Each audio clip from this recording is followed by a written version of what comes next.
Алдыга кетпегиле, артта калбагыла, эл ортосунда жүргөн жакшы. Биринчи кесибим математика мугалими. Мен 8 баланын энесимин деп айта алам. Ошондо 12 кварталды басчу экем. Жөө түн ичинде 11-де. Ай атаң келгиче тезек жийбегиле, бол, ай отунуң жыйла элек. Ошол кызыгуу качан пайда болду сизде? Өйдө жактагы аялдар чогулуп келиптир үйгө. Сиздин эле колуңуздан келет. Бул округтун таламын талашып бериңиз. Депутат эле болбостон шаардык кеңештин төрайымы болуп, спикерлик жумушту аткарып, биздин Ысык көл областынын борбору болгондуктан ушу шаарыбыз таза болсо экен, мугалимдерди, медик кызматкерлерди колдоо маселесин жасадым. Эң биринчилерден болуп Кыргызстан боюнча мектептерде теплосчетчиктерди койдурдум. АДНС программасын киргиздик. Энергетика тармагында дагы көп жылдар иштептирсиз, Шайлоого катышып 12 жолу тең отурушка ээ болдум. Бакиевдин саясатына да каршы чыгып калган учурлар болду. Энелерди миграцияга жибербөө маселеси. Мыйзамды катаалдаштыруу көйгөйдү чечеби? Кызы детдомго түшүп калды. Энесин карылар үйүнө өткөзүш керек болуп атат. 9 баласы менен төбөсү түшкөн аккан үйдө жашап аткан үй бүлөлөрдү көрсөтүп берем мен. Элибизге курултайдын мааниси өтө толук жете элек. Кандай анын мааниси? Маалымат берип турат, депутаттарга берет, акимдерге берет, мэрге берет сунуштарын. Программабыз жөнүндө сүйлөшсөк. Мына социалдык маселелер көбүнчө, миграция маселелери, инвалиддер маселеси, көп үй бүлөлөрдүн маселеси. Бул жакка да эмес, тигил жакта эмес, мындай. Курманжан датка өзүнүн күнөөсүз баласын айтканда, өлүмгө тике кара, күнөөң жок болсо дагы, кенедей адам болуп туулганга жараша, артыңда бир из калтырып өл деген сөз бар. Акыл сайрайым, саламатсызбы? Сизди студиямда көргөнүм абдан кубанычтамын. Рахмат. Үй бүлөңүз жөнүндө айтып берсеңиз. Биздин мамлекетибизде биздин эл эмес, дүйнө жүзүндө үй бүлө маселеси жогору турат. Качан гана үй бүлөңдө ырыс ынтымак болсо, жолдошуң колдоп турса, балдарың колдоп турса, ийгиликке жетип турса, бул эненин бактысы. Ошондой бакыттын Кудайым буйрса ээсимин деп айта алам. Ушуну Кудай куткулсын дейм. Мени ар тараптуу жактан колдоп, мага үлгү көрсөтүп, акыл насаатын айткан жолдошум бар. Рыскул Камалович. Биздин ортобузда 6 балалуу болдук. Анын үстүнө менден кийинки иним полковникке жетип, жумуш тарабында погранчаста иштечү эле.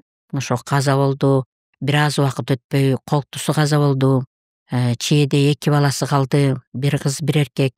Ошолорду бир туугандар кеңешип, ошо иним мага бир туугандай ата-энебиздин көзү өткөндөн кийин менден кийинкилерге эне ордуна жүрдүм. Ошон үчүн 2 баланы мага ыйгарышты. Биздин үй бүлөгө жолдошум макул болуп, 1000 мертебе азыркыга чейин жолдошума ыраазычылык берем. Ошол балдар менен кошуп, мен бул азыркы кезде балдардын да жүрөгүнө тийбесин деп, мен 8 баланын энесимин деп айта алам. Балдарыбыздын баары ийгиликке жетишип, мен атам, өзүмдүн атам айткандай, алдыга кетпегиле, артта калбагыла, эл ортосунда жүргөн жакшы дегендей, биздин балдарыбыз дагы эл ортосунда бардыгы тең жогорку билимге ээ болуп, үй бүлөлүү, мени тартып, балдарым, келиндерим дагы көп балалуу болуп келатышат. Четинен балдарын баарын тең бир эмес 2 окуудан окушту, бардыгы тең үйлүү жайлуу болуп, эл ортосунда ошо үй бүлөсүн багып, жалгыз эле үй бүлөсүн бакпастан элди багуу камында кайрымдуулук менен ушу алек болуп, менин атам айтчу эле, өзүңдү гана карабай, өзүңдү баксын деп тилебеш керек, элди баккан уул болсун деп тилесең, канчалык Кудайдан көптү сурасаң ошончолук берет Кудай таалам депчи. Ана мен эне катарында өзүмдүн эле балдарыма тилебей, ошо тууган тушкандын мага ошо тарбияга келген балдардын баарын айтам, келиндердин баарын айтам, чоң тилегиле, ошо өзүнүн жанын багып кетсин деп тилебегиле, эл баккан уул болсо экен, элдин даңазасын чыгарган кыз болсо экен деп тиленсеңер, Кудай таалам пенденин оозунда болсо Аллахымдын кулагында болот деп ошо көп айтам. Ошол сыяктуу мен дагы Кудайыма 1000 мертебе ыраазымын. Балдарымдын кашында, балдарым менин кашымда, биздин ошондой үй бүлөбүз бар. Кандай кесипке ээсиз? Биздин атабыз, энебиз раматтылык экөө тең ушу кыз баланы өтө-мөтө баягы артист болбо, анан шопур болбо деген сыяктуу, артист аял болбойт, шопур күйөө болбойт, милиса дос болбойт деген сөз бар эмеспи элде. Анан бизде өтө-мөтө кыздарды ушу так илимдерге даярдаган экен. Математика, баарыбыз тең ушу мугалимбиз. Кыздардын баары мугалим болдук. Эркек балдардын баары военный болуп чыкты үй бүлөбүздө. биринчи кесибим математика мугалими. Ал математика мугалими боюнча бизде Каракол шаарында ушу аз камсыз болгон малчылардын үй бүлөсүндө бир мектеп интернат бар эле. Ошол бүткөндөн кийин ошол жерге чектелип, ал жерде андан лицей болуп кетти, 13 жыл кызмат кылдым. Андан кийинки экинчи кесип алдым. Экинчи кесибим бухгалтер экономист. Муну дагы туруп калбастан ошо ар бир адам карып калдым же убакыт өтүп кетти дебестен, билим деген өмүр бою алса болот билимди. Ошол экинчи кесибимди алып, ал кесибим боюнча энергетика системасында 16 жыл кызмат кылдым. Анан ошол эки кесибим боюнча азыркы күнгө чейин ошол эки кесиптин аркасында элиме кызмат кылып келатам десем болот. Кайсыл жылдар ошондо сиз университетти окуп бүтүрдүңүз? 74-жылы мектепти бүтүрдүм. Бул 74-жылы окууга өтпөй калдым, химфакка тапшырып. Мен химияга өтө шыктуу элем да. Жумадыл агай, Жумадыл деген агайыбыз бар эле Талды сууда. Мен Талды суу орто мектебин бүттүм Ысык Көл областында. Аны ошо Жумадыл качан кайсы мугалимиң сага ушундай берилип сабак берсе, бала ошого шыктанат да көбүнчө. Мен математика менен химияга жакын болчумун, анан химик болгум келип, ошо химфакка тапшырып, конкурсунан кулап калып документимди алып алгам да, билбейчи. Раматылык атам кайра барып, анан документти алып алгандан кийин кайра калыбына келтирүү мүмкүн болбой калып, анан мен айылга келип мектепти иштеп 1 жыл. Андан кийин институтка тапшырып өтүп, ошону менен 81-жылы Пржевальский педагогикалык мамлекеттик институтту бүтүрдүм. Андан кийин экономист бухгалтер болдум. Ата-энеңиз дагы билимге умтулган адамдар болчу окшойт, Менин атам дагы Ленинградтан бүтүп келген, художественный. Атам Лениндин портретин тарткан, тон бычкан, айыл боюнча шырда коюп, ушу тонду энем, чоң энем Раматылык аябай иштүү адам эле.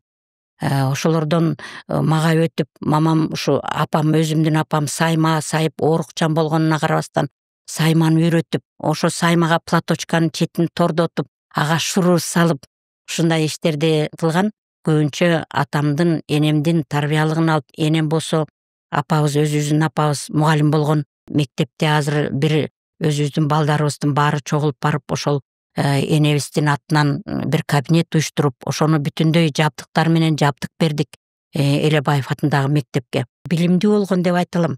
Канчалык мамлекетке жогору төбөсү көрүнбөгөн күндө дагы бизге толук кандуу билим бергендигине биз арбактарына өтө ыраазыбыз. Эми сиз шайлоого аттанып жатасыз. Буга чейин дагы бир нече жолу талапкер катары катышкан экенсиз.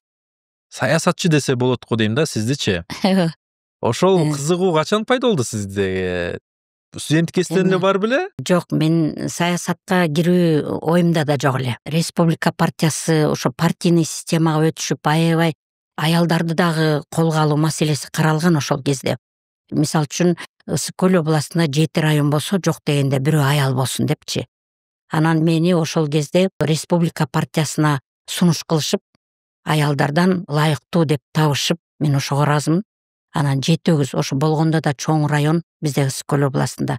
Ошо 7 районунан кандидат кылып чыгарышкан. Аягында да айттым, добуштун санына карабаш керек, процентном соотношении карагыла. Биздин 7 району өтө чоң депчи. Бирок тилекке каршы ошол алган добуштарга гана саналгандыктан мен өзүмдүн ошо ыктыярым менен ошо депутатка өткөн мандатымды өткөзүп бергем. Демек сиз бир бутуңуз менен өткөн экенсиз да, жеңген экенсиз да. Ооба, ошентип айтсам болот. Кандай кызматтарды аркаладыңыз? Качан эң биринчи эмгек жолу сиздики башталды? Эсиңизде болушу керек. Эң биринчи мугалимдиктен баштадым. Институт бүткөндөн кийин эле Токтогул мектеп интернатында.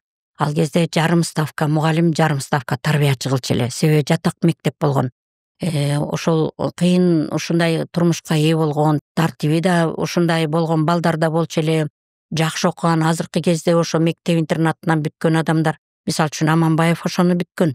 Атактуу инсандар.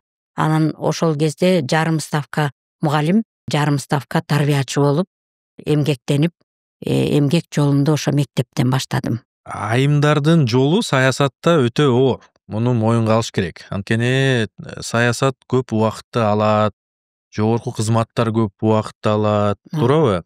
Сиз кантип үй бүлөлүк маселелерди, үй бүлөлүк баалуулуктарды саясат менен, жогорку кызмат менен айкалыштырып жатасыз, жетишип атасызбы? Чын эле аял затына кыйын суроо. Ошонун мамлекеттик жумушту да аткарып, коомдук жумушту да аткарып, саясатка да кийлигишип, ошол иштерди алып баруу өтө кыйындыкка турат. Ошого карабастан адам канчалык өзүн ошо кызматтарга берилсе, ошончолук жумуш жеңилдейт да, жеңил жүрөт.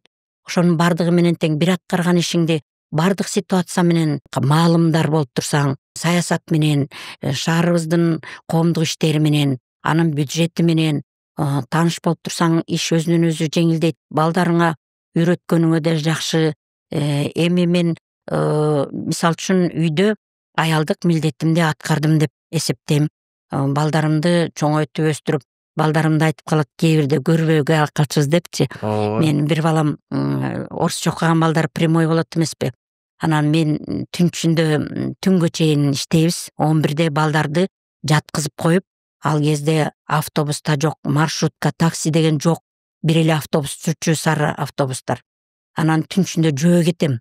Ошондо 12 кварталды басчу экем, жөө түн ичинде 11-де. Кээ бирде тозсо тозот, жолдошум тозбосо тозбой калат. Өзүм сербелеңдеген боюнча жаш келинмин, үйгө келем.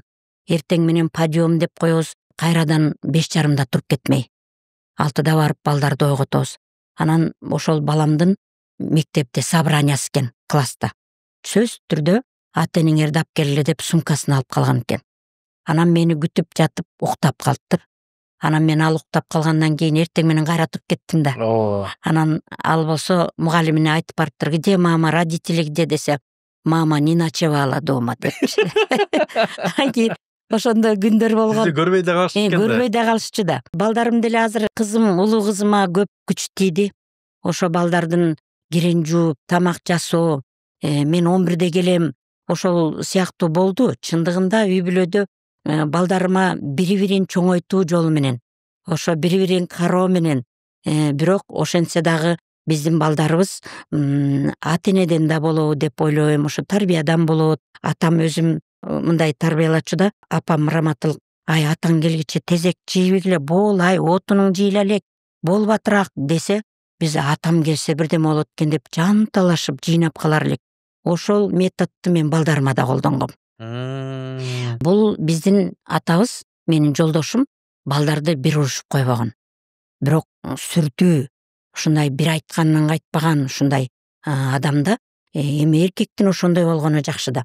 Анан бол, атаң келлекте жыйнабый деп атып, ошо балдарды атанын баркын өйдө көтөрүү менен, атанын ушу тарбиясын жогору болоорун балдарга сездирип, анан ошол метод менен мен балдарымды тарбияга тарттым го деп ойлойм. Жакшы.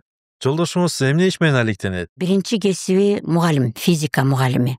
Экөөбүз катарлаш бүттүк, 2 жыл мен кийин бүттүм. Экинчи кесиби энергетик. Мына ал дагы 2 кесипти бүтүп, биринчи кесиби менен Миң Кушка чектелген. Ал жерден 1 жыл эле иштеди. 1 жыл иштеп, анан кайрадан көлгө кайтып келип, электр ИПС деп койчу элек, ошол электр тармактарына орношуп, бир жерде ошо эмгек книжкасында бир эле запись бар. Ошо 45 жыл бир жерде эмгектенген энергетика системасында. Ошол жерден эмгектенип, анан азыр эргүүдө. Жолдошуңуз, балдарыңыз кандай кабыл алат сиздин ушундай активдүү ишмердүүлүгүңүзгө? Көз карашы жакшы эле деп ойлойм. Коштоп турушабы? Колдойт. Анан эң биринчи саясатка аралашканым бул Каракол шаардык кеңешке. Биздин ушу ар бир округтан шайланчу эле ал кезде. Ар бир 7 округ бар биздин Каракол шаарында. Ар бир округтан 3төн депутат чыгаруу маселеси көтөрүлүп, ошо кезде 21 депутат келиш керек. Анан мен түшүнүүм ошого катышуу вообще оюмда да жок болгон. Ошол кезде эле мисалы үчүн активдүү экем. Мен 5 балалуу болгондон кийин ушу көп балалуу эне катарында ушу шаардын аялдар кеңешинин төрайымы болуп калдым. Ал кезде кыйынчылыкка учурап, Советтер Союзу тараган кез субнаборду да талон менен берип калып, ошо чындыкка үйрөнүү, бул ошо Советтер Союзу тараган жылдары. 91-жылдар. 91-92 жылдар. Андан кийин анан ошо саясатка аралашып, аялдарды көп карап, ушундай каралашып жүргөнүмдү көрүп, анан бир округтан 3 депутат чыгат десе, анан өйдө жактагы аялдар чогулуп келиптир үйгө. Акылай эже чакыратабыз деп. Анан жолдошум айтты, ой аялдар келип тургусага депчи. Анан чыксам, келиндер, эже ушул округтан 3 чыгат экен, сиз чыгып бериңиз. Сиздин эле колуңуздан келет. Бул округтун таламын талашып бериңиз. Ушу депутатка чыгып бериңиз деп. Ой алтыным, кой ай, мен жумушуман башым бошобойт мен. Эртеден кечке жумушта, анан кайсы учурда депутат болуп? Жок эже, и так эле аткарып атпайсызбы аялдар кеңеши болуп? Чыгып бериңиз. Анан үйгө кирип, анан жолдошума кеңешип, балдарга кеңешсем, ой мейли эми чыгып деп аткандан чыгып көр да деп жолдошум колдоо көрсөткөн үчүн анан биринчи ирет ошо шаардык кеңешке депутат болуп, экинчи ирет кайра депутат болуп, экинчи созувда ошол депутат эле болбостон шаардык кеңештин төрайымы болуп, спикерлик жумушту аткарып, андан саясатка башым кирип кеткен ошондон. Жакшы. Сиз тиги Кыргызстан жаңы курулуп баштаган кезде эле аралашып баштаган турбайсызбы, Кандай тоскоолдуктарга туш болдуңуз? Айымдар биздин саясатта, биздин мамлекетте көп тоскоолдуктарга туш болушат да, моюнга алыш керекпиз да, негизиненчи. Сизде кандай болду бул? Муну туура деп айтышыбыз керек. Мына азыркы учурда гана аялдарга теңдик берип, ошол квота берип, ошо аялдарды да тең карай жүрөлү. Аялдар эзелтеден ата бабабыздан аял жакшы, эр жакшы, вазир жакшы, хан жакшы дегендей, жакшы жаман эркекти жакшы кылган, жакшыны мыктыга теңеген аял болуп келген. Эмне деген хандардын, бийлердин. Ошол себептүү биздин ата бабабыздын салтына кайрылып, ушу биздин аялдарды да тең салмактуу карап келген учурдан баштагандан кийин менин кызматтарымда аялдарга каршы болгон депутаттарды да көрдүм. Биздин шаардык кеңеште эле. Ошолорду мен спикер болгондо да ушул аялга баш ийип калабызбы, аялга эркектер болуш керек дегендерди да уктум. Бирок ага моюнсунбастан мен ошо иштеримди аркалап келдим. Дагы да болсо аркалап келатам. Эркектердин эле аткарган жумуш эмес. Мен дайым айтып келем, эркектерди бийик сезишибиз керек. Эркектерди биринчи орунга коюш керек деген маселени көтөрүп келем. Аял десе эле аялды көтөрмөлөп койсо эле эсиреп кетпеш керек. Бийиктикке чыгып алып кыйын болбош керек аял деген. Аял деген үй бүлөдө эң биринчи үй бүлө институтун кармоо аялдын милдети. Балаңды мисалы үчүн жакшы тарбиялап, коомго зыяны тийбегендей баланы өстүрсөң, аял эмне үчүн коомго аралашпаш керек? Ошол маселени келиндерге айтам. Балаңды эрезеге жеткизип эл бактыр. Андан кийин күйөөңө чоң болсоң болот депчи. Ошол себептүү эми каршы болгондор болот, эми коомдо баягы бир корогой аксагы менен миңдегендей каршы болгон эркектер да болот.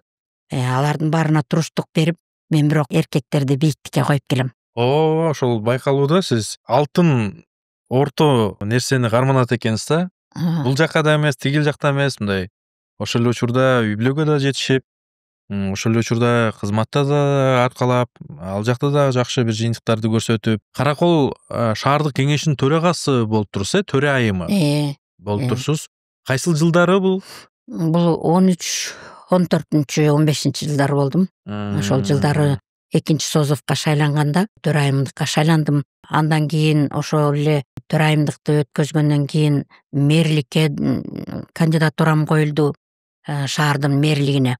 Эми көзүм жетип турат да, шаарда кандай жумуштар аткарылыш керек, эмне кылыш керек, бюджетти мен өзүм математик, бухгалтер болгондуктан бюджет көз алдымда турат. Кандай кылганда шаарды оңдош керек, кандай кылганда үнөмдөө маселеси болот, канткенде биз шаарды бир көрктөндүрүүгө алып келебиз деген маселелерди тургузуп, ошондуктан менин кандидатурамдагы ошол кезде Азаттыктан да айтылды.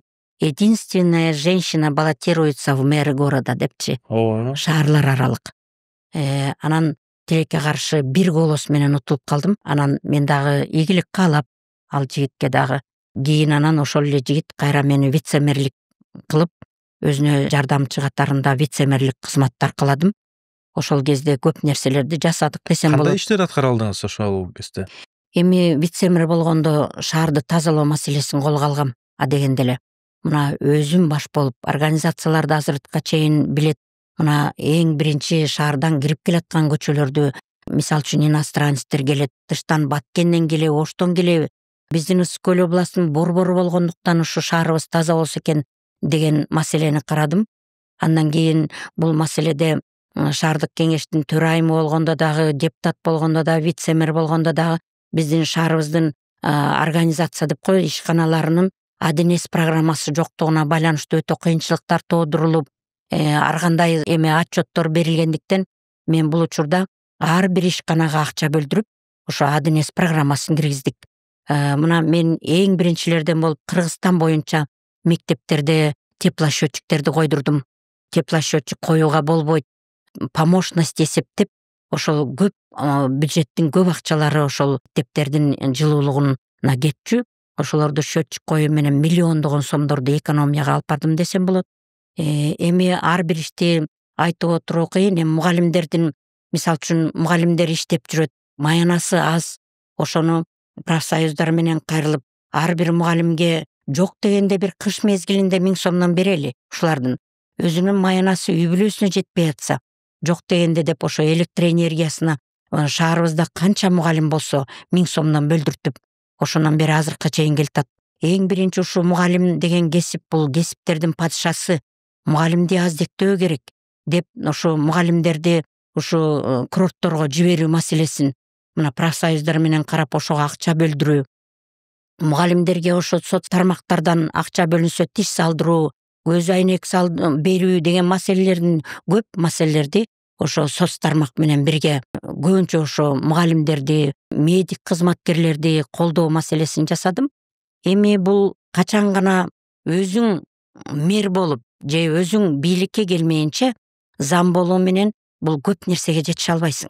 Ушундай экен. Албетте, бул көп нерсеге жетише албайсың. Биринчи турган адам кандай айтса ошол менен кетет. Баары бир чечимди мэр чыгарат. Баары бир чечимди мэр чыгарат. Ошол себептүү мен көп нерселерге жете алган жокмун. Мына азыр Кудайдын кулагы сүйүнсүн. Мына азыр кандай гана жетишкендиктер болуп атат. Сонун азыркы мезгилде мэрияларды деле жоюп коюп эле мамлекет муну жаса деп койсо болчудай болуп калды. Бирок мэрия сөзсүз керек да, туурабы? Керек. Албетте керек. Шаардын ошол социалдык, экономикалык маселелерин чечишүүнө, иштеш үчүн дагы кандай тоскоолдуктар болду ошол сиз вице-мэр болуп турган учурда? Иштесе болот экенби негизинен? Иш аткарса болот экенби шаарды өнүктүрүүдө? Албетте. Мисалы үчүн райондо аким, анан зам аким деп коебуз. Шаар болсо бул областтын борбору, эң чоң шаар, орус тилдүү, кыргыз тилдүү, ушу канча улуттун өкүлү жашайт. Ошол улуттар менен тил табышуу, ошолор менен социалдык иш-чаралардын баарын өткөрүү. Мисалы үчүн татар болсо татардын майрамын өткөрүү, казак болсо казактын майрамын да өткөзүү, ошолорду чогуу ала жүрүү. Бирдикте ошо ассамблея бар бизде, улуттар аралык ассамблея. Ошолордон улуттарды бириктирүү. Мына азыркыга чейин ошол ассамблеяда да кийин бир аз кызмат кылып калдым, коомдук. Ошо Ысык Көл областынын ассамблеясында жетекчи болуп бир аз кызматымды өтөп калдым шаарда. Азыркыга чейин улуттар мени мама деп тамашалап калышат. Наша мама деп. Орусу да, татары да, казагы да, өзбеги да. Мына азыркыга чейин мен детдомдун директору катарында ошол улуттарга кайрылам. Мисалы үчүн дуңгандар биздин картошка, сабиз, капусталардын баарын ошо дуңган диаспорасы камсыз кылат. Биздин детдомду бекер камсыз кылат. Ошолор алып келип берет. Бүт бардыгын тең ошо диаспора аркылуу дагы көп биздин детдом деп коебуз, балдар үйү, үй бүлөлүк балдар үйү дагы ошо диаспоранын дагы азыркыга чейин жакшы ушу көлөкөсүндө жакшы жарыгын көрүп келатат. Дагы кандай кызматтарды аркаладыңыз? Сиз энергетика тармагында дагы көп жылдар иштептирсиз, Ошол боюнча айтып берсеңиз. Экинчи кесибимди алганда ошо энергетика системасына иштеп калдым. Анан энергетика системасында иштеп, инженер болуп, бухгалтер болуп. Караколдобу же Бишкектеби? Каракол шаарында, областыбызда. Ал кезде Чыгыш электро деп койчу, Ысык Көл Нарын областын тейлеген убак. Анан ошол кезде мен бухгалтерлык, инженерлик кызматтарда жүргөндө конкурс менен ушу мен турмушумда 12 жолу элдин шайлоо жумушуна өттүм. 12 жолу шайлоо. Шайлоого катыштыңыз. 12 жолу шайлоого катышып 12 жолу тең утушка ээ болдум. Мына ошол шайлоо жолу менен өткөн кызматымдын бири энергетика системасында ошол Чыгыш электро деп коебуз, текшерүү комиссиясы. Бухгалтерияга да, энергетикада караштуу болот. Ошол кезде программалардын туура жүрүшү, энергетика системасынын кандайча алдыга алып баруу маселеси, бизде түрдүү промышленностька өзүнчө, бытовой абонент деп коебуз, элдин программасы өзүнчө, ошолорду программа кийирүү, ошолордун туура иштөөсү, мына ошол боюнча текшерүү комиссиясында иштедим. Андан кийин кайрадан конкурска катышып, бул Национальный электросеть Кыргызстана деп коебуз, улуттук электр тармактары ишканасында директорлор кеңешине өттүм. Бул ошондо республикалык масштабта, республикалык деңгээлде. Канчалык бул таасирдүү эле ошол энергетика тармагында бул? Эми бул деген Кыргызстан боюнча эң чоң система, бул энергетика системасы болгон да. Мына дүйнөгө азыркы учурда да глобалдуу маселелердин бири энергетика. Анан ошол кезде ошол директорлор кеңешинин мүчөлүгүнө өтүп, Турсунбек Чыңгышев бар. Ошол кезде эле ушул энергетика системасында болуп жаткан туура эмес иштерге аял башым менен тикемден тик туруп, каршы туруп, миллиондогон акчаларга кетүүсүнө каршы турган кызматта иштедим. Ошондо бул мекеме чоң чечимдерди кабыл ала турчу, энергетика тармагында саясатты белгилей турчу бир кеңешме болчу, Ооба. Мына азыркы кезде ГЭСтер курулуп атпайбы? Чоң ГЭСтер, энерго ГЭСтери, шамал ГЭСи, тиги күн системасы менен жылытуу система, ошолордун баардыгы тең бул Национальный электросеть Кыргызстан ошо директорлор кеңеши чечүүчү маселе болчу да. Ошол маселе бул Кыргызстандагы эң алгылыктуу бир тармак деп айтабыз да. Ошол кезде эмгектендим. Андан кийин дагы башка жумуштарга. Сиз айтып кетпедиңизби, президенттин ошол учурда Бакиевдин саясатына да каршы чыгып калган учурлар болду. Ошол боюнча айтып берсеңиз, кайсыл саясатына, кайсыл иштерине каршы чыктыңыздар? Бул тарыхта өткөндү кайрадан ошол системага кайрылып, өткөндү жамандоо, өткөн ишке кайрылып, мен ошол кезде кыйын болгом дегенден алысмын. Бирок белгилеп коюш керек го дейм, баары бирчи. Эми ошентсе да Сари деген система чыккан бизде. Ошол кезде Айгүл Таш, эмне деген ГЭСтерди миллиондогон сомдорду куруу, алар деле жакшы ой менен жасайбыз десе керек. Мына азыр ошол ГЭСтер курулуп, эмне деген иштер болуп атат.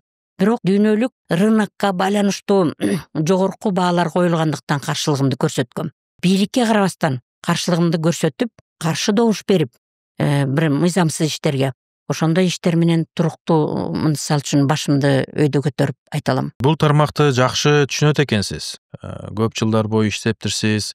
Азыркы энергетикадагы абал боюнча кандай ойдосуз? Мен энергетика системасында 16 жыл эмгектенген адам катарында энергетика системасынын ушу бухгалтериясын, бюджетин, ыкый-чыкыйына чейин ичин билбесем дагы, бул туюк деңгээлде маалыматым бар адаммын. Азыр мындай иштеп атат, тигиндей иштеп атат дегенден алысмын. Кудайым буйруса, мен өтүп калсам ушу эң биринчи энергетика системасына да кайрылам деп ойлойм. Азыркы иликтөөмдө, баамымда туура эмес иштер жүрүп аткан болсо, ошолорго бөгөт коюуга мен күчүм жетет. Эркиңиз да жетет. Эрким да жетет. Азыркы учурда сиз бала бакчаны жетектеп жаткан мезгил экен. Балдар үйү, бала бакча эмес. Ошол боюнча айтып берсеңиз, кайсыл жылдары баштадыңыз бул ишти, максаты эмнеде? Мен депутат болуп турган кезимде бул Дания мамлекетинен Спасите детей Дания деген проект келип калды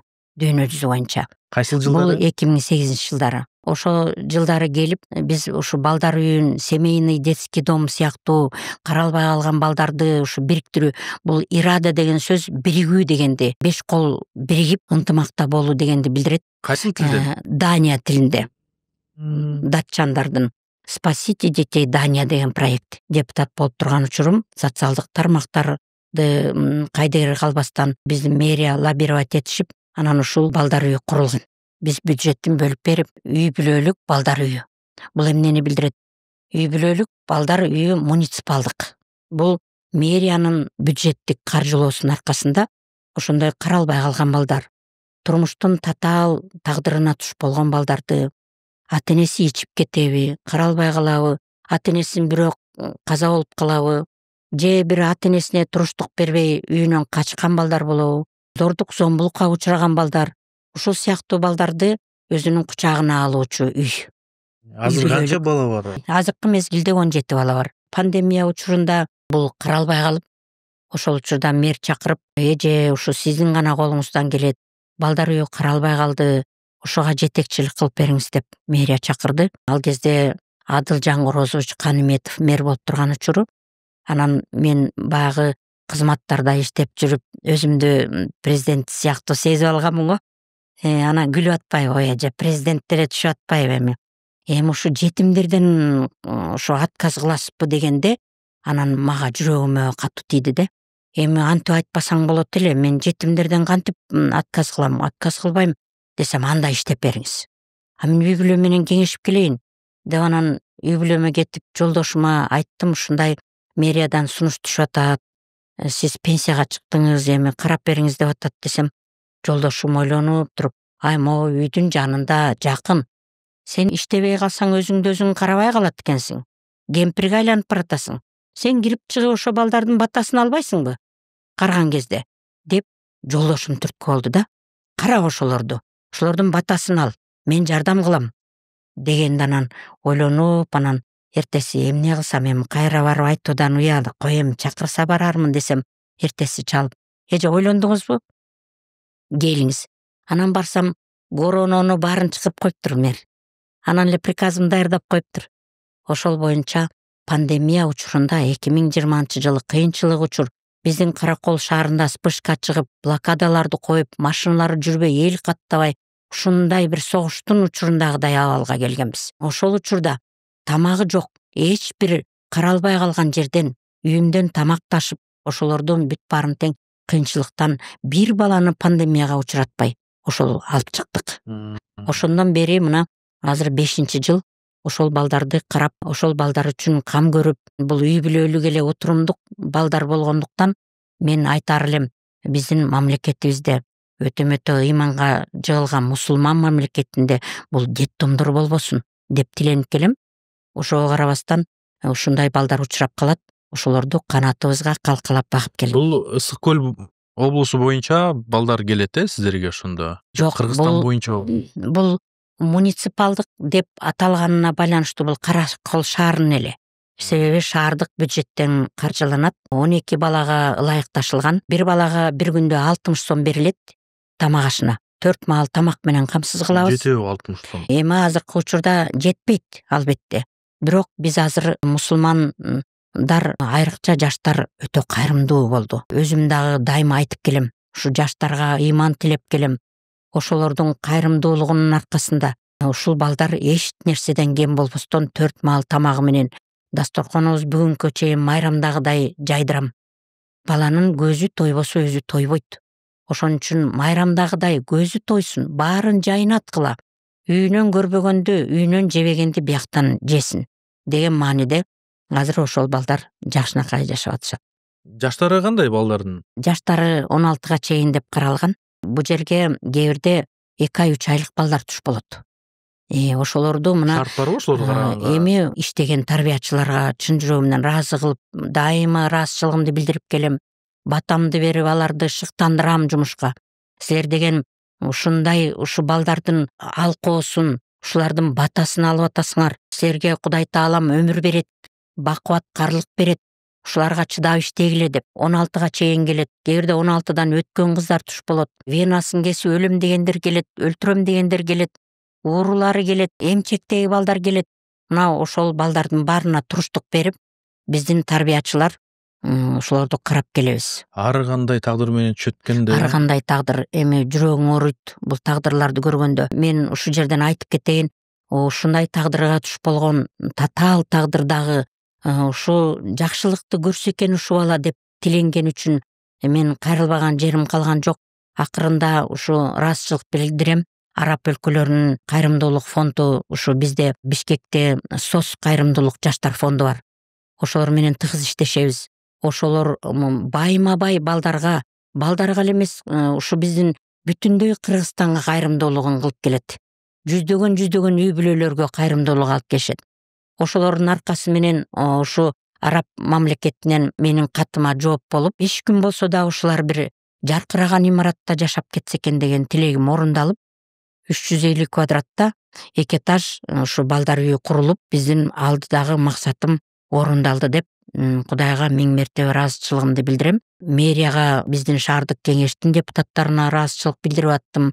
Ошолор байма-бай ошолордун жерин чыгарып берип, ошолордун бүт бардык документтерин даярдап, бүт баарын кол кабыш кылып, акыр аягында өтөсүнө чыктык. Жаңы имарат курулду ошондо. Жаңы имарат курулду. Эми мен айттым, мэрия депутаттарга да айттым, айланып кетпеңиздер, мусулман калкында бул деттон болбош керек. Үй бүлөлүк болсо дагы бара ушул менин тилегим, ушул деттон болбой бала бакча кылып алгыла. Муну келечек кең. Мына балдар өсүп келатат. Ушу биздин ар бир шаарыбыз ар бир округка бөлүнөт да. Биздин кирпичный завод жаңы Алтын Казык округ деп коебуз. Ошол жерде микрорайондо бир бала бакча жок, бир мектеп жок, мисалы. Анан ушу келечекте ушуну бала бакча кылып алгыла, жагы территориясы бар, кошумчалатып дагы салып алгыла. Мен да кол кабыш кылам деп, ошол себептүү депутаттар чечимин чыгарып берип, араптар куруп берди. Балдар 16 жашка толгондон кийин балдар үйүнөн чыгышат, Андан кийинки тагдырлар кандай болот? Сиздерде маалыматтар барбы? Бул мамлекеттик деңгээлде чечилчү маселе. Мына мен айтып атпаймынбы, 5 жыл мурдакы иштерим биякта калып, мына 5 жыл социалдык тармакта ушу балдар менен иштегендиктен, ушу биз азыр айтып атпайбызбы, депутатка иш калбай калды. Мисалы үчүн мамлекет бүт баарын аткарып атат. Жол десең жол, мектеп десең мектеп, больница десең больница, жадаган почтанын кызматкерлерине чейин служебный машина берди. Эмнебиз калды? Мына дагы өнүгүүнүн жолундабыз. Ал эми депутаттар эмне кылыш керек? Мына ошондой социалдык тармакка элдин электик маселелерин көтөрүп, биздин улуттук идеологияга айкалышкан мыйзамдарды чыгаруу, үй бүлө институтуна кайрылуу. Мына мен айтып атпаймынбы, 5 жыл балдар үйүндө иштегенде түрлүү мыйзамдарды чыгаруу жолдору бар менде. Азыр жүрөгүмдө ошол мыйзамдар толуп турат. Ошолорго карата мыйзамдарды чыгаруу, эне бала маселесине кайрылуу, инвалид балдардын маселеси. Биздин Ак Суу территориясында биздин бир балдар үйү бар эле. Мектеп интернат деп койчубуз. Балдар үйү болгон, анан мектеп интернат болду. Азыр дагы бир башка ишканаларды салуу максатында билим берүү тармагындачы. Ошол жерде территория бар. Мен айтам, азыр деген 30-35ке чыккан кыздарыбыз бар, баспаган, инвалид. Мына ошол 35 жашка, 30 жашка чыккан кыздарыбызды, эркек балдарыбызды энеси бакпаганда ким багат? Мына азыр Садыр Нуркожоевдун политикасына чоң ушунчалык ыраазыбыз. Энесине да пенсия чыгарды. 8.000ден 8.000ден. Баласына да 8.000 алат. Бирок 16.000 менен кандай ишти аткарууга мүмкүн? Ошол 35ке чейин памперс менен отурган кыздарыбызды баккан энелер биринчи өлмөй болду. Мына менин айтарым ушул да. Мына ошол эне бала маселесине кайрылып, биздин Ак Суу суусунда, Ак Суу жылуу суусу бул дүйнөдөгү табылгыс суу. Бул жерде Ак Суу жылуу суусунда баспай калгандарды бастыра турган суу. Бул касиеттүү суу өтө. Бул сөөгү ооруларын, костные заболевания деп коебуз. Тери ооруларына миңдин бири. Иргери могу тогуздап чыккан сыздоок деп коет. Вот ушул сыздоокту медицина ушул аягына чыгара албаган ушул суудан өзөгү чыгат. Ушул суудан, Ак Суу суусунан 90% күйүп калган адамга эң биринчи медицина жардам бере албай келатканда биздин Ак Суудан тери өсүп чыгат. Ошол суудан. Баспаган балдар единственный ушу Ак Суу балдардын реабилитациялык санаториясы бар. Ошол жерден балдар басат. Мына миңдеген балдар басат. Ошол жерде, ошо мектеп интернаттын территориясында бир участок бар. Менин өтүнүчүм ошол болгон. Депутаттарга дагы, бийликке дагы ушул сууну пайдаланалы. Жалгыз суу бул. Инвалидтерге жардам берүүчү суу. Ушул жерге бир реабилитациялык центр курсак, ошондо эне бала маселесине, өңгөчө ошо баланы багып аткан эненин ден соолугун сактап калуу, ошол жерден энени дарылоо, баланы канча жашка чыкканга чейин болсо да эне ден соолукта болуш керек. Ошол жерге бир тигүү цехтерин ачуу, пекарняларды ачуу, ошол жерде энелерди иштетип, өзүн өзү реабилитациялык центрдин бюджеттин көбөйтүү максатында өзүн өзү каржылоого да жетишет. Эгерде ошол жерге жакшы жетекчи келсе, ар түрдүү жол менен ошол эне бала маселесине кайрылуу жолдорун турат. Мына мисалы үчүн инвалид балдардын мамлекеттик багууга өткөндө автоматически булардын пособиялары кесилет. Мен айтып келдим, бул жерде мамлекеттик калсын. Муниципалдык деген сөздү алып койгулачы, мына мыйзамга өзгөртүү киргизгиле. Бул 18ге чыкканда акыл эси жок, ата энеси жок бала каяка барат? Ошол хотя бы подъемный болсун ушу пенсиясы. Ошону бир счет ачып, жылыга счетко деген мэрияда болобу, акимиятта болобу, отчет берилип, ошонун эч ким албастыгына, ошол акча тургандыгына көзөмөл жүргүзүлүп, отчеттор берилип, ошо балдардын пенсиясы чогулса, эгерде 18-ге чыкканда подъемный болбойбу. Мисалы, бир аз акча чогулса дагы ошол балдардыга тыйын таянч болот эле. Мисалы үчүн ипотекалык үйлөрдү алууда мигрант маселеси дагы ушул менин социалдык маселелеримдин биринде турат да. Ошолорго кайрылуу, жүрөктүү айта турган сөзүм өтө көп. Балдар үйү, карылар үйү көбөйүп атат. Ичинде сандары өсүп атат. Башкы себеп эмнеде бул көрүнүштүнчү? Негизи эле бул көйгөйдү маселени түп тамыры менен чечсе болобу? Эмне үчүн болбосун? Биздин мамлекет ыйман жолуна түшө турган жаштарыбыз бар. Келечегибиз кең биздин. Эмне үчүн ошондой карылар үйү, анан балдар үйү болуш керек? Мына бул маселеде биздин Садыр Нуркожоевич мына чыгарбады убагында оңгу жол деп. Оңгу жол бул ата бабабыздын салтына түшүү. Ата бабабыздын эзелтеден келаткан каада салтын, үрүп адатын, биздин аталарыбыздын калпагын кийгизип, колуна камчы карматып, башын бийикке көтөрүү. Биздин эне бала маселесине, үй бүлө маселесинде эмне үчүн жаштар ажырашып кетип атат? Кызга 40 үйдөн тыюу. Мына ушул маселелерди үй бүлө институтун биринчи жолу колго алышыбыз керек да. Ошондо гана биздин үй бүлө бекем болсо, мамлекет бекем. Үй бүлө мамлекеттин пайдабалынын эң башкы системасы да. Ошон үчүн бизде кайра кайрылып, азыркы суроодо ошо үй бүлө маселесине, эне бала, кызга, балага тарбия берүү, биздин улуттан келаткан салтыбызга кайрылуу, оңгу жолго кайрылуу, ошол жолго түшүү. Ал жолду кандай түшөбүз? Менде жөн эле ошого кайрылуу деп койбостон менде жооптор бар. Ошол кантип түшөбүз? Бизде коомчулук бар. Биздин Кыргызстанда аялдар кеңеши дегенден 200дөн ашып кетти. Бейөкмөт уюмдар. Алардын максаты төш белги сатуу. Мен ачык эле айтайын. Бир аялдардын чогулушун өткөзүү. Кыргызстан боюнча, Кыргызстан боюнча 200дөн ашык бар. Биздин аксакалдар кеңешибиз бар. Аксакалдар соту бар мамлекеттик деңгээлде. Жаштар уюму бар. Мына ушулардын башын мамлекеттик деңгээлде бириктирип, мына үй бүлө институттарга барып дарстарды окуу, ошолор менен кездешүү, жаштар менен, кыздар менен кездешүү, энелердин өзүнчө институтун уюштуруу. Ошол себептен ушу коом эле бириксе, коом баштарын биригип, биздин улуттук каада салт оңгу жолуна түшө турган болсок, биз өзүнөн өзү, мамлекет өзүнүн ишин кыла берет, коом өзүнүн ишин кылып, мына аксакалдар сотко жеткирбей, үй атасынан үй талашкан балдар бар. Мисалы үчүн, ата-энесин тышка чыгарып койгон балдар бар. Баласын карабай коюп, тети кетип калган ата-эне бар. Карабай детдомдорго таштап. Ата-энесин таштап, карылар үйүнө өткөзүп коюп, жанын багып, өзүнүн жанын бага албай жүргөн, чет мамлекетте жүргөн жаштарыбыз бар. Эмне үчүн ушул маселелерди көтөрө албайбыз? Көтөрөбүз, Кудайым буйрса. Көтөрүп, мына ушул жолку созувта өтө турган депутаттар мына эң биринчи маселелери оңгу жолуна түшүү. Мыйзамдарды кандай жолдо караганда биз азыр ажырашууларды азайтабыз, детдомдорду азайтабыз, карылар үйүн азайтабыз деген маселелерди көтөрүп, мүмкүнчүлүгү чектелген адамдарды да жогорку деңгээлге коюп, аларга үйдү кандай маселеде берсек, үйү жок тентип жүргөн канча адам бар биздечи? Ошолорго үй берүү маселеси кандай жол менен берүүгө болот? Эмне үчүн биздин баш көтөргөн тети миграцияда жүргөн балдарыбыз, маселен, аябай бай балдарыбыз бар. Ошолорду эмне үчүн коомдук деңгээлде акча чогултпайбыз? Эмне үчүн жана инвалид балдардын 18 жашка чыкканга чейин бир счет ачып коюп, ошол акчаларды чогултуп, ошондой акчаларды жөн эле кетип атат го, бир күнүмдүк акчаларга. Мына ошондой үйү жок адамдарга үй алып берүү, жетим жесир жанагындай инвалид балдардын 18ге чыкканда бардык жашоосуна кам көрүү. Мына ошол маселелерин кам көрүү маселелери бүт бардыгы тең жакшы жолго түшүү маселеси ушул биз азыр депутаттардын колунда да турат деп айта алам. Зордук, зомбулук маселеси да өтө курч болуп атат го биздин коомдочу. Акыркы окуяларды жакшы билебиз, сиз дагы, биз дагы. Ошол көйгөйлөрдүн да келип чыгуу себеби эмнеде деп ойлойсуз? Байланышы барбы бул сиз айтып аткан маселелер менен? Албетте да.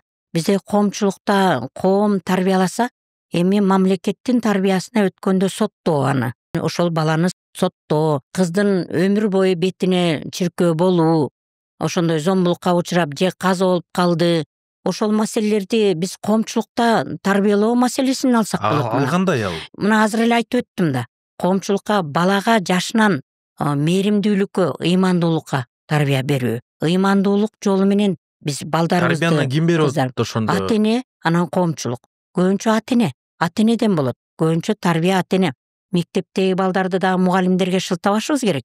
Мектепте баланын жүрүш турушу, мугалимге кылган мамилеси, балдарга кылган мамилеси, ошонун баардыгы тең ата энеден. Мына ата энени тарбия берип, ата эне тарбияны алып, анан институт, үй бүлө институту бекем болгондо, анан мамлекет бекем болот. Ата энеге кантип тарбия беребиз? Ата энеге кантип үйрөтөбүз? Кантип айтабыз мисалы? Мен айтып өттүм го, жаш чагынан тарбия бериш керек. Үй бүлөгө, кызга 40 үйдөн тыюу.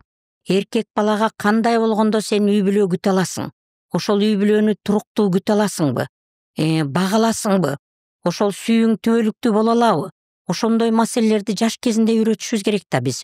Үй бүлө институту деп коебуз. Мына атасы, энеси балага, баласы анын баласына, мына укумдан тукумга ата бабабыздан келаткан салтты колдонуу керек бул жерде. Анан ошондо гана зордук, зомбулук таптакыр жоюлбаса дагы биздин мамлекетибизде жокко эсе болууга мүмкүнчүлүгүбүз бар биздин мамлекет. Ошолорго мыйзамды катуураак кабыл алыш керек. Мыйзамды дегенде ошондо азыр мамлекеттин мыйзамын айтып атасыз да. Мамлекеттик мыйзамдарды катуулаш керек. Эми деген айтат эмеспи? Курманжан датка өзүнүн күнөөсүз баласын айтканда, өлүмгө тике кара, күнөөң жок болсо дагы, депчи. Мына өзүнүн баласын мамлекеттик сактап калуу үчүн өлүмгө кыйган. Эмне үчүн эне атабыз биздер ошого, коомго ушундай зыянын келтирген.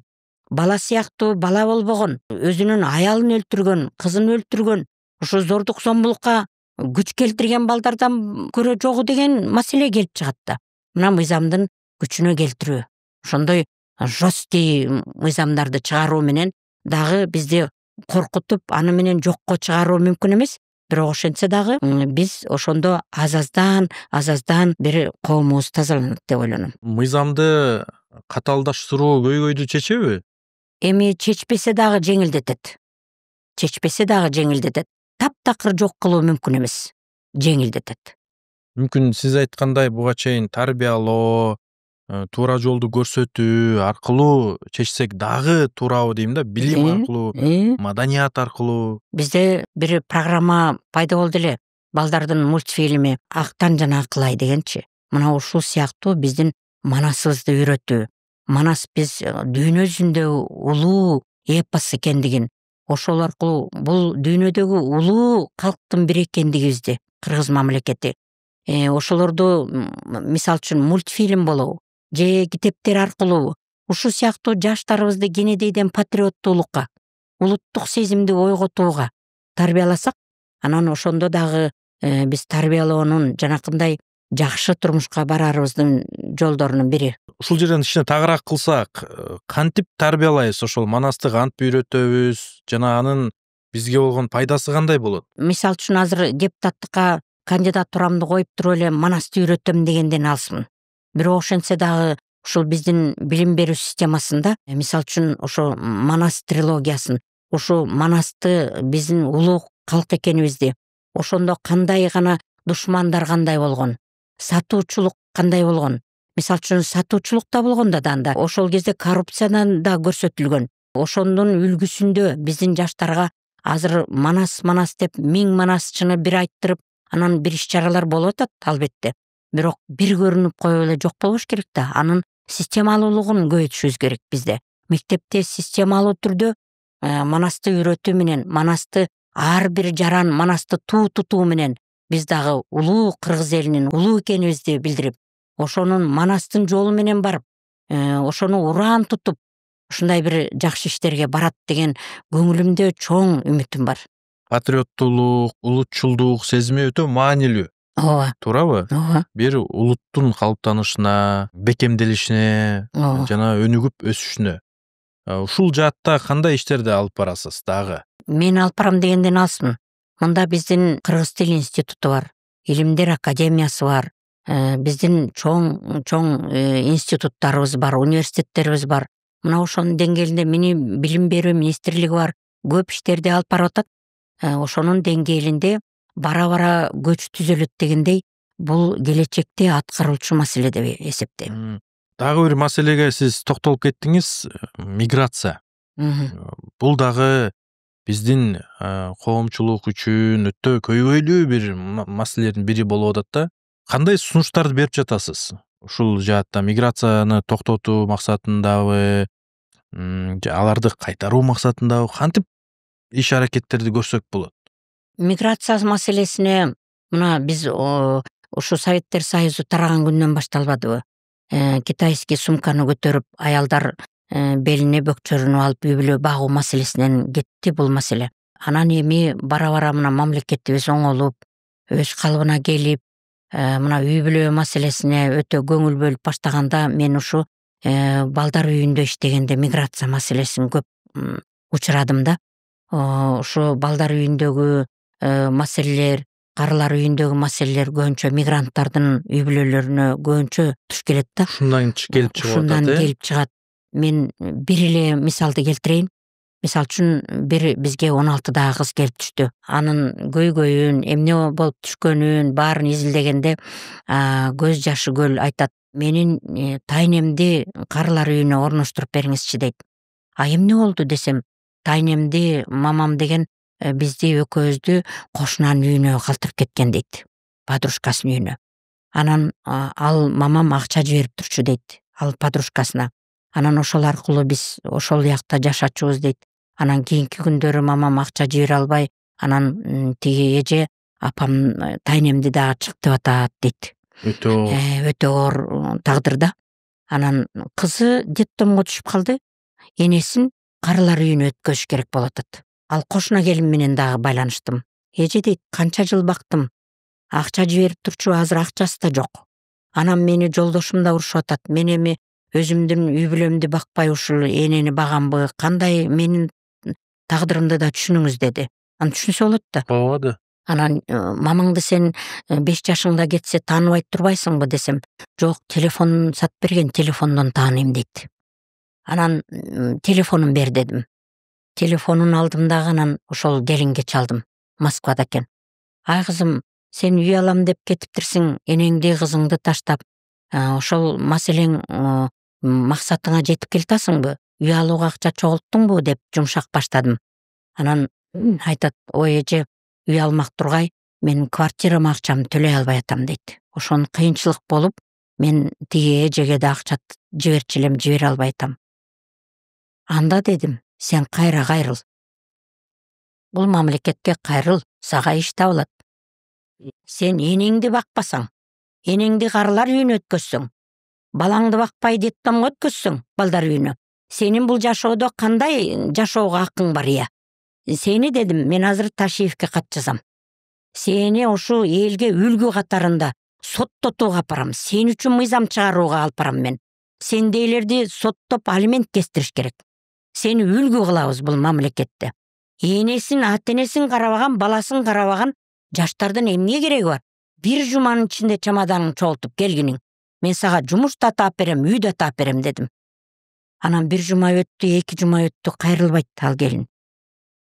Менин закылдаганым иштеген жок. Эмне айла кылам деп энесине да, орукчан энесине кайгырдым, кызга кайгырдым.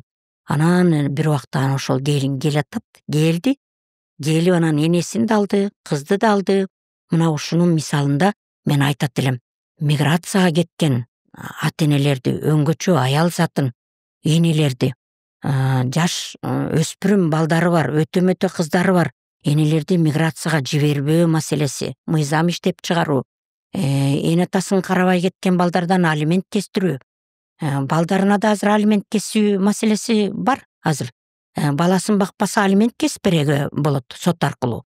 Ошол сыяктуу мыйзамдарды күчөтүү. Анан баласын багам деп алып бакпай кайра өткөзүп койгон ата-энелер бар. Ошолорго мыйзам түрүндө мыйзам чыгаруу, мисалы үчүн ошол. Эмне үчүн алат бирөөнүн баласын багам депчи? Багып алгандан кийин акыр аягына чейин билим берип ошону эрезеге жеткизип койбойбу? Кайрадан детдомго өткөзүү оюнчук болуп алды ата-энелерге. Мен багып алдым эле, бул ненормальный чыгып калды, алгыла депчи. Мына ошондой маселелер көп. Мен ушул балдар үйүнө иштегенден баштап миграция маселеси, социалдык маселе, эне бала маселеси, ушу мүмкүнчүлүгү чектелген балдардын, элдердин маселеси, кароосуз калган ата энелердин маселеси, үй жайы жок тентип жүргөн көп балалуу ата энелер бар. Мына 9 баласы менен төбөсү түшкөн аткан үйдө жашап аткан үй бүлөлөрдү көрсөтүп берем мен. Депутаттарга айттым. 9 баласы бар, төбөсүн жыгач менен тиркеп коюп жашап атат. Үйүнүн төбөсү түшсө эмне болот, я? Ушундай сыяктуу жүрөктү өйүткөн маселелер бар. Эмне үчүн ошонун баарын тең эле Садыр Нуркожоевич менен эле Камчыбек Ташиевди кылыш керекпи ошол жумуштарды? Мына биз коомчулук ошолордун баарына кол кабышыбызды кылып, мыйзамдарды күчтөтүп чыгарып, коомчулук менен, курултайчылар менен, мисалы үчүн жарандык ар бир жаран менен коомчулукту бириктирүү деген бул курултай. Уңгу жолго түшүү бул курултай. Ошон үчүн ошол маселелерди туу чокусуна жетет элибиз деп чоң жүрөгүмдө ишенич бар. Башты милдет адамдын өзүндө, ооба, бирок мамлекеттин да жоопкерчилиги бар да. Ошол көйгөйлөрдү аныктап, ошол көйгөйлөрдү чечиш керек. Бийлик өкүлдөрү, туурабы? Балдар үйүндө азыркы учурда директор экенсиз, мамлекет тарабынан кандай колдоо көрсөтүлүп атат, жетиштүүбү деген суроо берим келип жатат да. Анткени ал жакта балдар оор тагдыр менен барышат. Жыргагандан барбайт болуш керек, туурабы? Мындай алсакчы, анан ал жакка баргандан кийин ал жактан дагы азап чекпестен билим алып, тарбия алып, чыгып кетүүгө бир шарт барбы? Бул дагы өтө оор маселелердин бири. Албетте мамлекет багып атат. Мамлекет мына Садыр Нуркожоевич барып туруп 110 сом бир күндө тамак ашына жиберилчү мектеп ушу интернаттарынын баарын тең 220-га чыгарды. Аз да болсо бул 220 сом бир балага 4 маал тамак берүү мисалы үчүн. А биздин муниципалдык детдомдо 60 сом. Бул муниципалдык, мэрия каржылайт. Эми муну көбөйтөйүн десе мыйзам жол бербейт. Себеби үй бүлөлүк мыйзамдарга өзгөртүү киргизүү менин максатым турат. Эң биринчилерден мамлекет карап атат. Ошол балдар үйүн болобу, каралар үйүн болобу каржылоо маселеси. Мына ком услугалардын бардыгы тең мэриядан кетет биздики. Депутаттар корпусу байма-бай ушуну менен бюджет менен иштөөдө. Ошолордун дары-дармеги, кийим кечеси, бирок мен болгондон баштап бардык акчалардан мисалы үчүн кийим кечеги, канцтовар дегенден отказ кылдым. Мен демөөрчүлөр менен иштейин. 5 сом болсо дагы мен колумдан келип турганда демөөрчүлөр менен мамлекетке ушу салымын салбай балдар үйү. Ушу 5 сом болсо дагы мамлекетке пайда болсун деп мен бюджеттен отказ кылып, мына 60 сомун эле алат, ком услугаларды төлөйт. Анан 2,5 ставка тарбиячынын маянасын төлөйт, директордикин төлөйт. 1,5 ставка медперсонал бар, аныкын төлөйт. Ошондой тартипте биздин мамлекетибиз карап жатат. Ошо эми каралбай калды дегенден алысмын, бирок мындай детдомдор болбосун дегенге алып барышыбыз керек. Мамлекет мындан ары да жогору көтөрүлсүн, жогору каралсын дебестен муну азайтышыбыз керек. Мына мамлекетте Орто Азияда теле түшүнүгү жок, албай койгон бейөкмөттүн фостердик үй бүлө деген түшүнүк пайда болду биздин Кыргызстанда. Мына фостердик үй бүлө деп, мисалы үчүн сиздин бир балаңыз болсо, мисалы үчүн өзүмчүл болуп чоңоюп калбасын, бир балдар менен чогуу чоңойсо экен. Ошол дагы менин дараметим бар. Бир балага эле тарбия бербестен маңдайыма бир бала жазылды, дагы 2 баланы тарбияласам экен деген үй бүлөлөр бар. Мүмкүнчүлүгү ушу жетишкен үй бүлөлөр бар. Толук кандуу үй бүлөлөр боло алат, фостердик үй бүлөлөр. Ошолорго ошол багууга муктаж болгон балдарды берип, анан фостердик үй бүлөлөр багат. Бизде ушундай тажрыйбалар барбы? Бар. Эми бирок биздин мисалы үчүн муниципалдык балдар үйүндө бөлүнгөн акчага караганда фостердик үй бүлөлөргө 10 эсе көп которулат. Бул мамлекетти тоноо деп эле айта алам мен ачык эле. Анан ошондой үй бүлөлөр да жок болсун. Болсо да толук кандуу мыйзам чегинде болуш керек. Анан детдом катарында ачып алып фостерлик үй бүлөлөр болбойт биздин мамлекетте. Бул маселени да көтөрөм, Кудайым буйрса. Анан дагы да болсо ошол биздин муниципалдык болобу, мамлекеттик болобу, фостерлик болобу, ошондой балдар үйү жоюлуп, ыйманга бүт бардыгыбыз тең үй бүлө институту жогорку деңгээлге келип, карылар үйү, балдар үйү жок болсо деген тилегим орундалат деп ишеничим бар. Сиз курултайда делегат катары да катышкан экенсиз. Ошол эле учурда төрөганын да орун басары болуп, ооба. Курултай институтунун деги эле кереги барбы? Бул деген парламенттин укугун, парламенттин функциясын кайталоо эмеспи? Баамымда курултайга сиз да каршы окшойсуз, Ооба. Баамдадым, бирок мен айтар элем. Жана жарандык коомду, жамааттык коомго бүт бардыгын тең бирдиктештирүү. Маселен, биз азыр депутат десек, бир округтан 3 депутат чыкса, бул коомдун маселесин көтөрүү, ошону жогорку деңгээлде мамлекетке жеткирүү бул кичине кыйынчылыкты туудурат. Бул бир жыл кыдырса дагы ошол округдагы 140 айылды кыдырып бүтө албайт.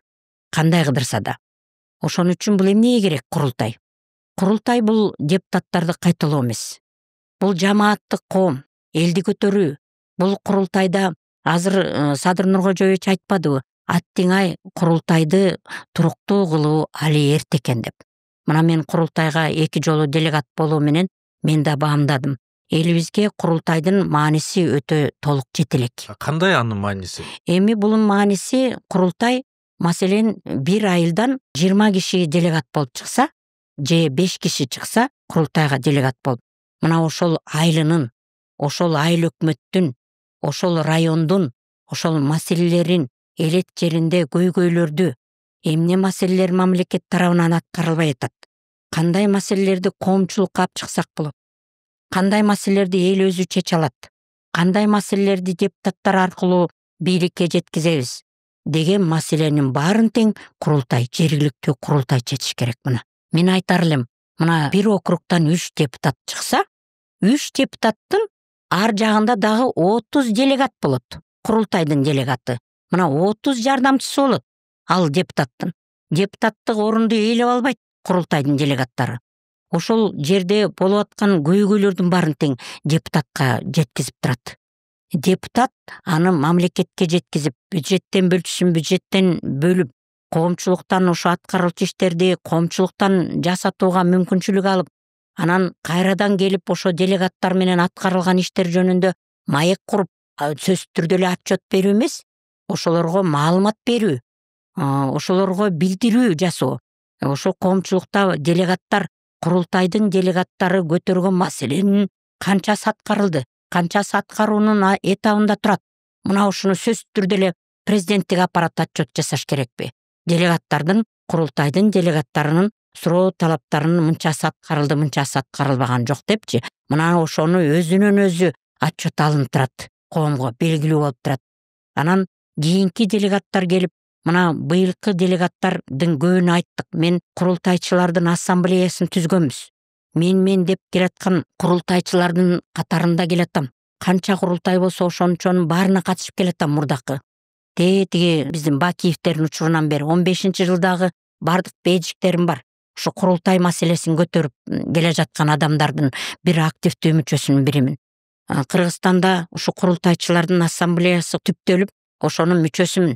Ысык-Көл областындагы жетекчисимин деп айтсам болот. Бирок эмне иш аткарылды? Мына курултайчылардын жергиликтүү болобу, мамлекеттик деңгээлде шайланган делегаттар бир күндүк болбодукпу? Бир күндүк. Бир күндө эмне маселе чечет? 2 күндө эмне маселе чечет?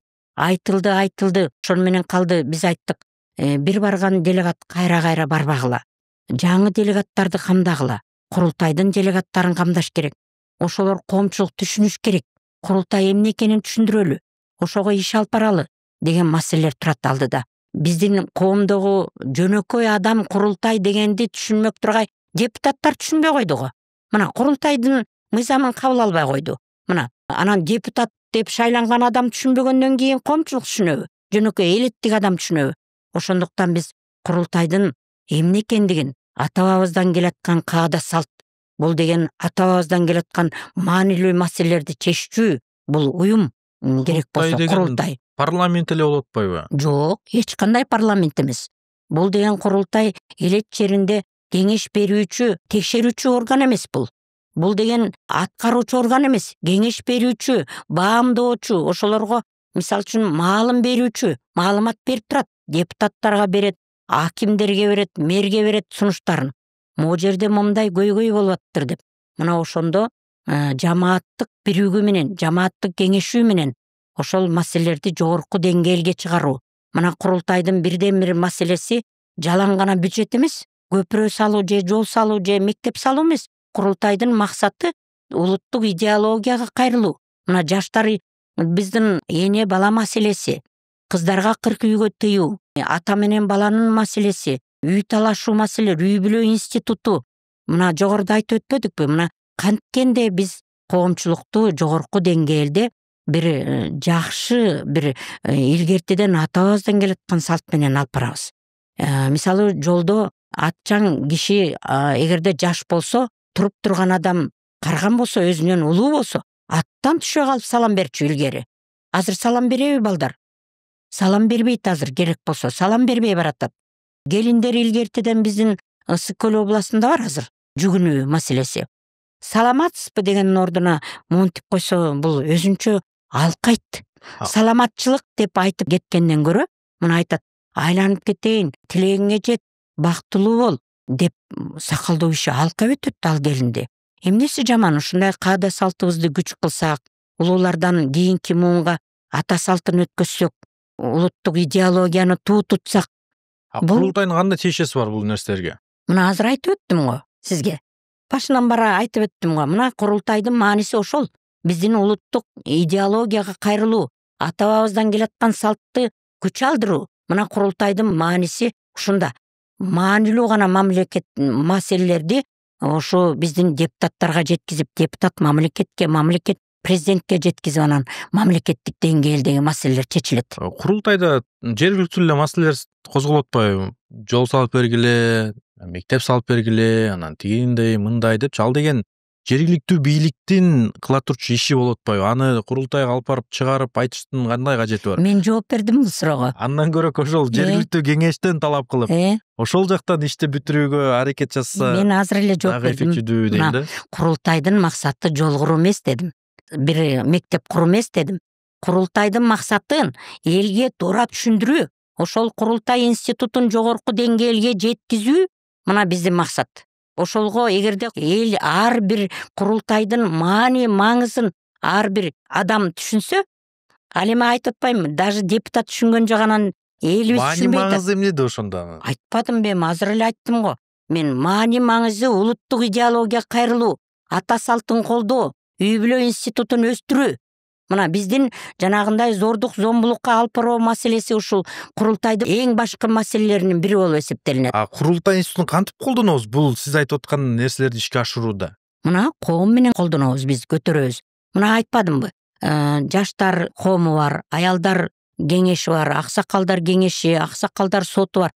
Мына ушул коомчулуктун баарын башын бириктирип, элди көтөрүп, ошонун делегаттарын мындай ушу элге сөз өтө турган, элге баркы баасы бар адамдар делегат болууга укуктуу. Азыр делегат курултайга делегат десе эч ким барбай калды. Мына барып берчи, анан сен шайлап берчи деген маселе менен курултай өтүп атат. Андай болбошубуз керек да. Курултайдын мааниси депутаттан да чоң болуш керек. Мына депутаттан да барктуу, баалуу сөз өтө турган адамдар курултайдын делегаты болуш керек. Курултайдын делегаты болду, андан кийин ал эмне маселени чечет? Эми кандай милдетти функцияны аткарыш керек ал? Айттым азыр. Мына ошол коомчулукту бириктирүү менен биздин коомчулукту көтөрүп чыгуу, үй бүлө институтуна кайрылуу, эне балан кызга 40 үйдөн тыюу, биздин ата салтын эзелтеден келаткан улуттук каада салтка кайрылуу, биздин кыргыз мамлекетин ыймандуу жаштарга толтуруу. Биздин мамлекетте мусулмандар мындай ишке барган эмес, мусулман калкы Манас атабыздан бери мындай болгон деген туу тутунган бир мамлекетке айлантуу. Курултайдын мааниси. Дагы түшүнө албай атам баары бир. Сен каршы болгон үчүн оюңду бура албай атасың да. Оюңду мен айткан сөзгө кунт коюп уксаң, эгерде ошондо курултайдын мааниси. Делегаттар барып ушул маселелерди көтөрүш керек банда. Мына ушул маселелерди да көтөрүш керек. Көтөрүш керек бул маселени да жогорку деңгээлге көтөрүп, ошо курултай маселесин мыйзамды кабыл алуу керек. Жергиликтүү курултайды орнотуу керек. Мамлекеттик курултайды орнотуу керек. Ошондо гана биздин жана оңгу жолго түшүүнүн бирден бир фактору ушул курултай. Курултайга ушу жогорку деңгээлде башы тетиги төбөсү көрүнгөн инсандарыбыз шайланып сөзү өтө турган адамдарыбыз шайланып, биз илгери ата бабабыздын жолуна түшсөк, мына биздин депутаттарга да башка мамлекет башы, аким, мэрлер аткарчу жумуш калбай калат. Курултайга баргандан кийин ушул көйгөйлөрдү айтып эле калып кетиш керекпи? Курултай делегаттары чыгып, маселени көйгөйдү көтөрүп, андан кийинки иштер аткарылып атабы? Ооба, албетте. Бизде деген Садыр Нуркожоевич айтпадыбы? Аттиңай курултай ушу толук кандуу түшүнүккө ээ боло элек экен деп. Анысы кандай, курултайга мына 4-чү курултай болгон атат.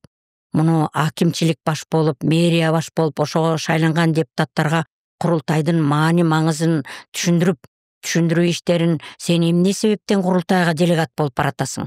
Ал жерде кандай маселе көтөрүлүүгө тийиш? Сен жолду көтөрүп, көпүрөнү көтөрүп алба. Кандай маселени көтөргөндө кыргыз мамлекеттин улуу биздин ата бабабыздан келаткан курултайга алып барабыз деген маанини түшүндүрүп, анан ошол адамдар гана делегат болуп Кыргызстанга чогулганда, ошол мисалы үчүн жергиликтүү курултайлар аткарылбай калган маселе. Мисалы үчүн ошол жергиликтүү курултай ушу чечип, ушул маселени жогорку деңгээлдеги мамлекеттик курултайга алып чыгыш керек экен деген гана маселелер ушу курултайга алып келиш керек. Ошол гана маселелер келиш керек бул жерде. Курултай болгондо мамлекеттик деңгээлде эмне иш кылат деп атпайсыңарбы? Мына ошондо бүтүндөй депутаттар катышат. Бүтүндөй биздин мамлекеттин бүт министрлиги катышат. Биздин жамааттар, институттар, окумуштуулар, ошолордун баары катышканда ушул курултайда көтөрүлгөн маселе каралыш керек. Кандай учурда мамлекеттик деңгээлде аткарылчу эмне ишибиз бар? Мына ушул гана каралыш керек. Ал жерде курултайда көпүрө же жол салуу же мектеп салуу эмес бул курултайдын маселеси. Мамлекеттик деңгээлде аткарыла турган жумушту гана карап, ошол мамлекетте аткарылып жаткан иштерди отчет берип министрликтер. Мамлекетибизде момундай жетишкендиктер болду, момундай болуп атат. Могу карылар үйү жоюлду. Биздин жаштарыбыз ыйманга келди. Мигранттардын баары келди бул жерде. Момунча мигрантыбыз жумуш менен камсыз болду. Үйлөр менен камсыз болду. Мына эми гана жакшы жашоого өтөлү. Мына кайрымдуулукка өтүп, ошол жерге бир фонд уюштуралы.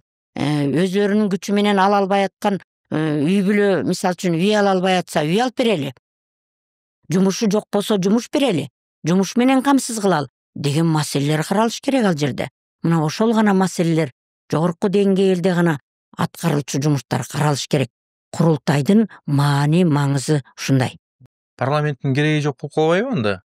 Парламенттин мааниси таптакыр башка. Курултайдын мааниси таптакыр башка. Парламенттин мааниси, мына айтып атпайбызбы?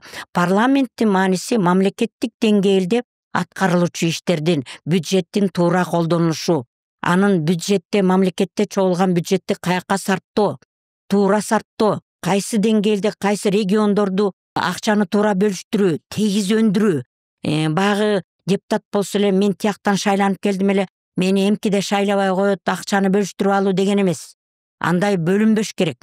Регион, уруу, областка бөлүнбөй депутат болдуңбу, тегиз карап, ошол мамлекетти тегиз өндүрүү маселесин, бюджетти туура пайдалануу маселесин карап, мыйзам чыгаруу маселесин, мына мигрант боюнча болобу, инвалидтер болобу, социалдык маселелерди, мына ушуларга каршы, коррупцияга каршы ушундай мыйзам чыгаруучу орган бул депутаттар. Такыр мааниси башка. Курултайдын мааниси таптакыр башка. Ошол депутат болчу адам дагы, курултайга делегат болчу адам дагы ушул экөөнү айырып билип, анын колунан келеби? Келиш керек. Колунан келбейби? Анда жөн отур деш керек да буларды. Ушундай маани маңызы туура түшүнүү керек элге. Программабыз жөнүндө сүйлөшсөк, кайсыл багыттарга сиз басымдуулук берип жатасыз? Депутаттыкка талапкер адам алдына программа коюш керек. Алдында өзүнчө максаты болуш керек. Эмне кылганда мен депутаттыкка эмнеге баратам деп алдына максат коюш керек. Мен жогоруда айтылган суроолордун көбүндө менин программам камтылган. Мына социалдык маселелер көбүнчө, миграция маселелери, инвалидтер маселеси, көп үй бүлөлөрдүн маселеси, аларга үйдү кандай алуу, мигранттарга үйдү кандай алуу, маселеси, ошол сыяктуу көп маселелер бар. Мен азыр жетим жесирлерди айтып өттүм. Мугалимдердин маселеси, медиктердин маселеси. Мына азыр биз кадрдын тартышты каралып атат. Мисалы мугалимдер жетишпейт, медиктер жетишпейт, мына врачтар жок. Мына биз мен деген сонун врачтарыбыз четке кетти. Ошол четтеги биздин кадрларыбызды кайтарып келүү, аларга жергиликтүү бийликтен көңүл бөлүү, мисалы үчүн квартира акысын төлөп берүү, ал ком услугаларын төлөп берүү, ошонун маянасын жогору, мисалы үчүн азыр бийик тоолуу райондор бар, ошолордун өлчөмүндө дагы ошо бардык жактан карап, ошолорду моралдык жактан, материалдык жактан колдоо көрсөтүү керек. Биздин кадр маселесин күчөтпөсөк, бул максатта биз өзүнөн өзү өнүгүү маселеси жок. Ошол себептүү менин программамда дагы ошол энергетика маселеси, суу маселеси болот. Мисалы үчүн дүйнөдө жок суу бизде бар. Эмне үчүн ушул суу маселесин биз жогорку деңгээлде дүйнөлүк рынокко чыгарчу биз ишканаларды чыгарбайбыз? Мисалы үчүн шишелерге куюп сатуу менен дагы бюджетке азыр жеке ишкерлер гана аткарып атат. Мына мамлекеттик деңгээлде ошондой сууларыбызды колдонсок, мына мөңгү маселеси жок болуп келатат. Илгери ат менен кетишип өтө ала албаган сууларыбыз азыр арык болуп калды. Атта өтүп атабыз азыр. Мына суу маселеси дүйнөдө глобалдуу маселе. Мисалы үчүн биздин башка регионго кайрылбасам дагы Кыркыра өрөөнүндө чоң суу бар бизде, чоң эмне деген суулар бар. Ошону кайра кайрылып келүү маселесинде биз каналдар курулган, таптайыр каналдарыбыз турат. Ошону мамлекеттик деңгээлде согушка алып барбай тынчтык жолу менен чечүү суу маселелерин жөн гана Казакстандын чөлдөрүнө кетирбестен, ошону мамлекет аралык келишимдер менен ошону сууга пайдалануу, эмне деген маселелерди мен азыр жогоруда айтып өттүм. Кудайым бурса, менин программамда көп максаттарым бар. Акылсайыр айым, айтсаңыз, эмне себептен шайлоочулар сизге добушун бериши керек? Сиздин башка атаандаштарыңыздарга караганда кандай күчтүү тараптарыңыз бар? Бул аябай мен үчүн да, эл үчүн дагы кызыктуу, кыйын суроолордун бири болду. Өзүңдү эре ойлосоң, башканы шер ойло деген сөз бар кыргызда. Мени эмне үчүн эл шайлоо керек? Маселен, ушул биздин 27 округда 32 талапкер өзүнүн талапкерлигин койду дегенде. Аябай көп экен. Аябай көп. Кыргызстан боюнча аябай көп. Анын ичинен эргели отуруп, ошо канча адам талапкерлигине ошо бюллетенге кирет, азыр ошонун алдында турабыз. 9-уна чейин деген 1-2 күндүн ичинде билинип калат, Кудайым буйрса. Эми ошолордун арасында ушу элет элинде элге аралашып, элдин көйгөйүн көтөрүп жүргөн жалгыз менмин десем да болот. Туруктуу жашоо ошо жерде. Элет элинин маселесин билүү, социалдык маселелерди билүү, жетим жерсиздердин маселеси, инвалидтердин маселеси, кайрымдуулук маселеси. Мына мен өзүм кандай кызматта иштебесин, кайрымдуулук фонддор менен иштеп, социалдык тармак министрлигин биздеги шаардык бөлүмү менен тыгыз иштеп, ошо шаардык жерде ар бир, мисалы үчүн, жетимдердин тизмесин бир белгиледейм, жарым жетимдердикин бир белгиледейм, мүмкүнчүлүгү чектелгендерди белгиледейм, аз камсыз болгонду белгиледейм.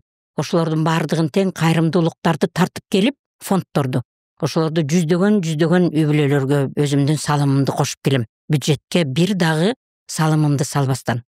Ошондой эле Ысык көл районунда жер титирөө болду. Мына аларга мамлекеттик деңгээлде ушу жардамдар көрсөтүлгөндүн ичинде биздин коомчулукта, мисалы үчүн, салымын кошту да. Ошонун ичинде аялдар кеңеши бар. Мына өзүм Ысык көл областынын аялдар кеңеши катарында ошол сел жүргөн үй бүлөлөргө жардам берүү, кичинекей болсо да колдоо көргөзүү маселесин аткардым. Түп районунда болду сел жүрүү маселеси. Ошол бир жаштар кайрымдуулук фонду СОС деп атпаймынбы? Ошолор менен тыгыз байланышта болгон маселеде ошо волонтерлорду тартып келип, ошо баткактарды тазалоо маселесинде аялдарга тамак уюштуруп, ошолорго тамагы менен камсыз болуу, кенедей болсо да ошол селге учураган үй бүлөлөргө бир аз болсо дагы бир белек бечкектерибизди берүү, ошондой эле аз камсыз болгон үй бүлөлөрдү мектепке даярдоо, сумкалар менен, канцтовар менен камсыз кылуу, кыш келатат, кышкы кийимдер менен камсыз кылуу деген маселелерди байма-бай, мисалы үчүн, бир колуңдун бергенин бир колуң көрбөсүн дейт. Бир көзүңө жоо дегендей, бул кылган иштерди айтпаш керек. Бирок мен ушул берүүдөн пайдаланып, мен эмнеге баратам? Менин дагы элиме кандай пайдам тиймекчи? Мына мыйзам жазуу тармагында да иштедим мына. Мисал үчүн шаардык кеңештин төрайымы болуу бул областтык деңгээлдеги иш-чара. Бул кызмат, бюджет менен кабардар болуу, шаардын, райондун иштери менен кабардар болуу, коомчулуктун иштери менен кабардар болуу. Биздин ушундай жапа чеккен жанагындай балдар үйү дейбизби, каралар үйү дейбизби? Бизде Индон бар Ак Суу районунда. Ошолордун иш-чараларын баарын көз алдымдан өткөзгөн адам катарында.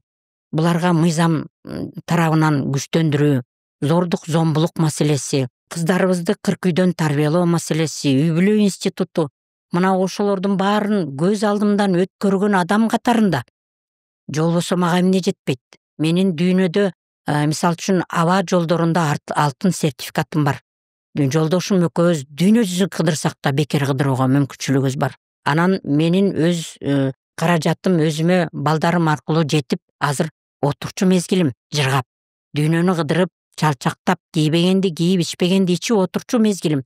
Бирок ошого карабастан, менин ушу жашыма карабастан, кенедей адам болуп туулганга жараша артыңда бир из калтырып өл деген сөз бар.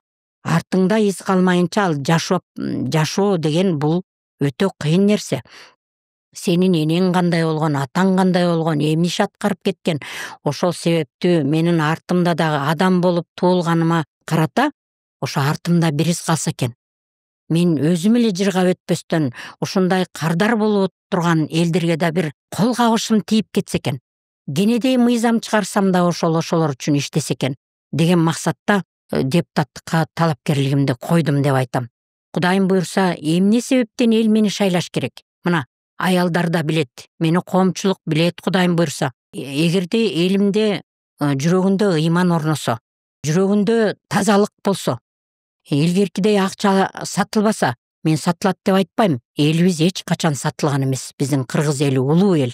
Эч качан сатылбайт.